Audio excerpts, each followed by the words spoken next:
Jadi sebetulnya idealnya kan bukan di masalah idealnya berapa sih, Mbak. Sebetulnya masalahnya di kepastian hukum yang kita ingin garis bawahi gitu ya. Jadi kan kita sudah punya PP 36. Di PP 36 itu kan tujuannya tentu sudah dipikirkan matang-matang ya, masak-masak bahwa supaya tidak terlalu ada perbedaan yang signifikan ke depannya gitu ya, antara satu daerah dengan daerah yang lain. Kan ada yang jomplang gitu ya, upah di Karawang misalkan dengan upah di Jawa Tengah misalkan kan jomplang. Terus upah di satu sektor dengan di sektor lain juga kan jomplang. Jadi sebetulnya PP 36 ini sudah mengakomodir semua kepentingan harusnya, yang terutama untuk kepentingan kepastian hukum, karena investasi ini kan memerlukan kepastian hukum. Jadi kalau hukumnya berubah-berubah, sebetulnya dulu kan sering berubah, setelah itu ada kepastian hukum, saya kira sudah bagus gitu ya, ada PP 36, ada kepastian hukum, tahu-taunya berubah lagi dengan adanya Permenaker 18 gitu. Tentu kalau idealnya berapa, masing-masing sektor juga akan berbeda tergantung kondisi sektor masing-masing, dan juga masing-masing provinsi juga akan berbeda-beda tergantung kondisi perekonomian di masing-masing provinsi. Oke, baik. Kita juga menemukan data, Pak. Kalau misalkan sesama pengusaha ini juga memiliki pendapat yang berbeda terkait adanya Permenaker nomor 18, begitu juga dengan PP nomor 36 tahun 2021. Tapi sebenarnya kalau Bapak melihat dari pengusaha sendiri, lebih condong ke arah mana, Pak? Dan alasannya apa? Sebetulnya kita diskus juga kan, kemarin kita diskus di Kadin, juga diskus di Apindo, asosiasi-asosiasi.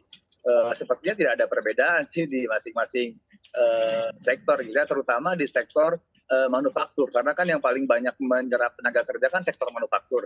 Saya kira sektor manufaktur tidak ada perbedaan ya. Saya kurang tahu kalau di sektor jasa atau di sektor perbedaan gitu ya. Oke. Saya akan coba menyapa terlebih dahulu Pak Said Iqbal yang sudah terhubung bersama kami. Selamat sore Pak Said Iqbal, dengan saya Syafina, Pak. Selamat sore.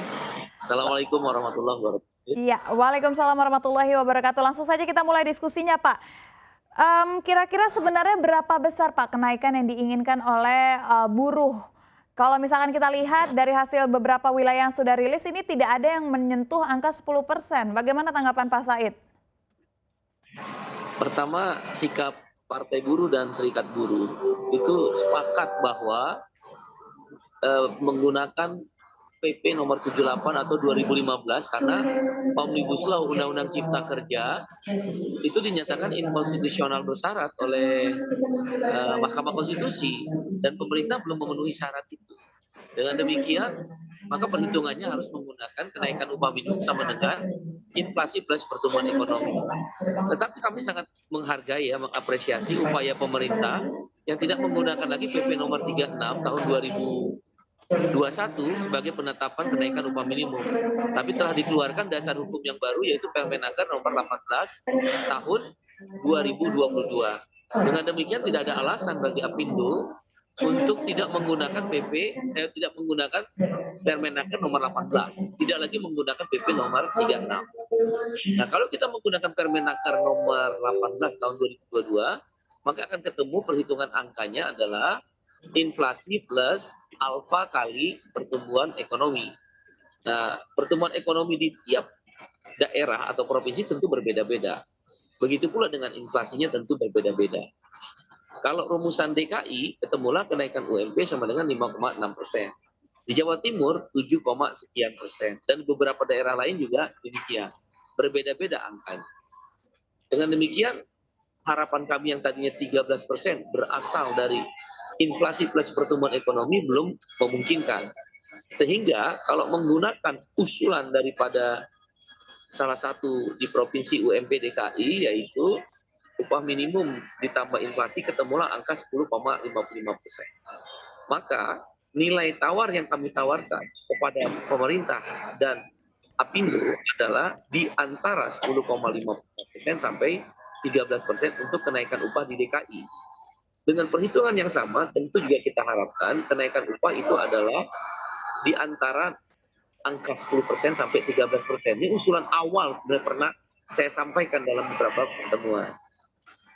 Angka di DKI misal tidak adil karena kalau kita lihat inflasi dari Januari sampai Desember diprediksi oleh pemerintah 6,5%.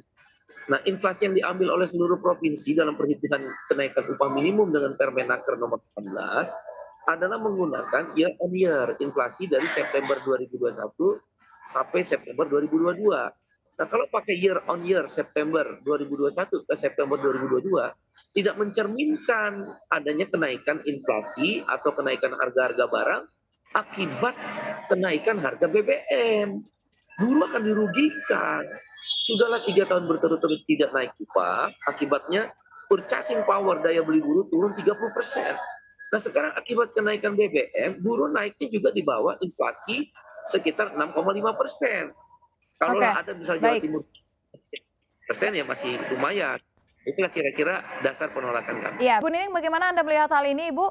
Tadi saya juga sudah berdiskusi bersama dengan Pak Iqbal. Bagaimana Anda melihatnya? Apakah serikat buruh yang Anda ikuti ini juga menginginkan berada di angka 10%, sedangkan yang kini sudah dikeluarkan tidak ada satupun yang mencapai 10%? Iya, kalau kita bicara tentang persoalan hal yang mendasar adalah negara memang punya kewajiban untuk memberikan peningkatan kesejahteraan dan perlindungan terhadap kaum buruh dan rakyatnya. Tapi di sisi lain gitu ya, karena memang kalau bicara ketenaga kerjaan pasti ada beberapa kelompok yang harus dipertimbangkan gitu ya gitu. Nah sebenarnya kalau kita sangat prihatin dalam situasi hari ini gitu ya, di mana sebenarnya negara wajib untuk meningkatkan bagaimana pendapatan yang layak, penghidupan yang layak bagi kemanusiaan. Tapi hari ini semakin menjauhkan hal itu.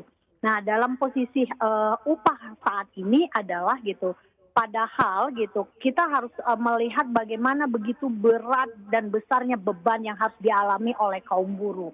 Dengan di dalam masa krisis kesehatan 2 tahun yang lalu gitu ya, harus mengalami banyak persoalan upah yang di rumah tidak dibayar, bahkan ada yang dibayar 50% dan bervariatif. Dan kemudian menjelang kenaikan upah, kita tahu di 2021 dan 2022 pemerintah berbagai macam kebijakan menghilangkan pencabutan subsidi listrik gitu ya, terus kemudian kenaikan kebutuhan pokok, dampak dari kenaikan PPN 11%, kenaikan BBM gitu, kenaikan tol, dan ini berimplikasi dengan semua kebutuhan hidup masyarakat semakin mahal dan semakin tidak terjangkau. Nah seharusnya di tahun 2022 untuk diberlakukan 2023, hal yang tepat adalah bagaimana untuk mendekatkan pencapaian yang hidup yang layak, sehingga tidak semakin membuat kondisi buruh yang semakin buruk menjadi jatuh buruk kan gitu. Apalagi sebenarnya pemerintah membuat pembatasan di 10% gitu ya gitu. Walaupun itu belum kita tahu kita bersepakat dalam arti tidak menggunakan PP 36, benar itu harus ada diskresi, tapi seharusnya objektif bagaimana melihat situasi kondisi kaum buruh yang hari ini semakin sulit gitu ya gitu. Kita bisa lihat bagaimana beban kehidupan rakyat dengan kebutuhan yang semakin mahal, justru banyak kaum buruh terjebak dalam hutang lewat online gitu ya, terus kemudian rentenir. Kenapa? Karena dia harus untuk memenuhi kebutuhan dasar saja, kebutuhan pokok, buruh dan kemudian keluarganya saja, ini semakin memprihatinkan. Seharusnya dalam situasi hari inilah empati dari para pejabat negara gitu ya, untuk memperbaiki kondisi yang buruk ini.